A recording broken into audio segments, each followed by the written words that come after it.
Today in this video, I'm going to be explaining whether it still makes sense to buy an iPhone X in 2021. Hi, my name is D.I. I have been working in tech as a software engineer, and I have been using the iPhone for almost 10 years now. And by the end of the video, I want to explain whether it still makes sense to buy an iPhone X or the X in 2021. So whenever I talk about phones with my friends, it seems that people only really care about three things. It's the screen, the camera, and the battery life. So let's take a look at how good these three things are in the iPhone X, which is now a few years old, versus the ones that are coming out today, which is the iPhone 12. All right, so let's talk about the screens.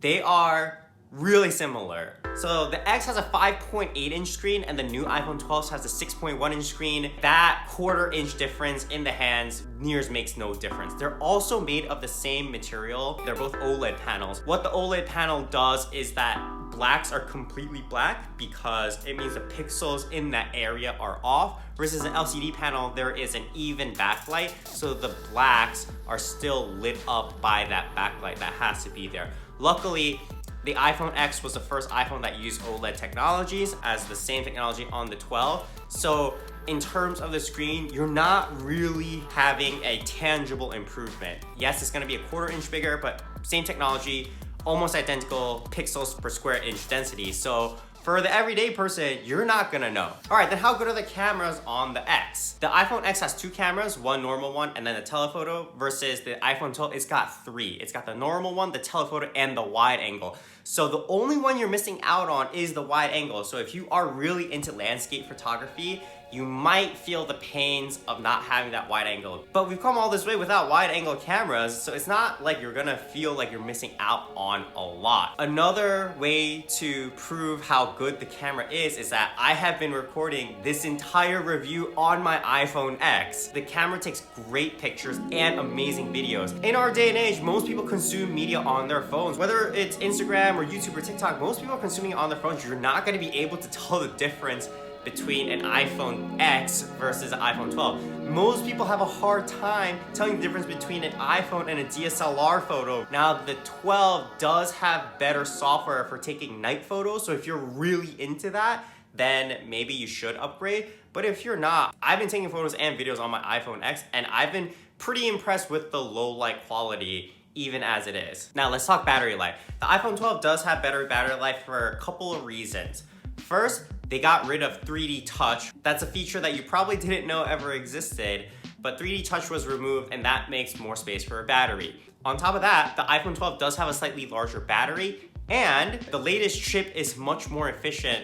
And so these three improvements add up to give you a much longer battery life at the end of the day. However, I've been using my iPhone X for almost 4 years now, and the battery life is still amazing. If I happen to be consuming a lot of media during my days, then maybe in the evenings I'll be down to about 30%. I can wirelessly quick charge my battery so that if I'm going out at night, it's juiced up and ready to go for the entire night, which has been amazing. Even with daily charges, my battery capacity is still around 83%, which is phenomenal. I never have to worry about my battery life.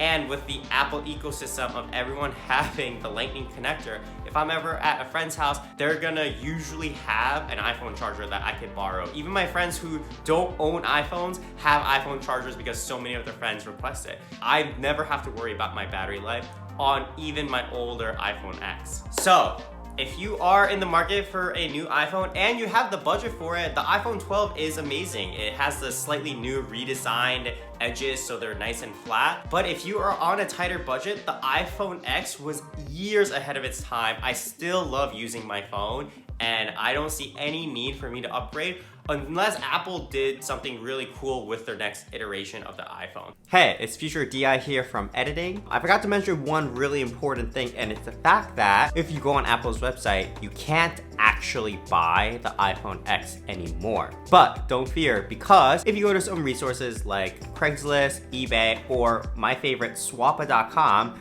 then you can find used models in good condition for a fraction of the price that it would take to get an iPhone 12 brand new. We can take a look at Craigslist. I type in iPhone, and as I scroll, you can see that there are some options available. Same thing with Swappa. Swappa is one of my favorite places to go. I have bought and sold on Swapple.com, and they have really good customer service. And eBay is also an option that you can explore. Even in 2021, even though you can't buy these phones from Apple.com new, you can still get your hands on them for a fraction of the price, which are still amazing deals. If you like this video, I'd really appreciate if you gave it a thumbs up, and subscribe if you want more of the latest news and reviews of all things tech. And thanks so much for watching.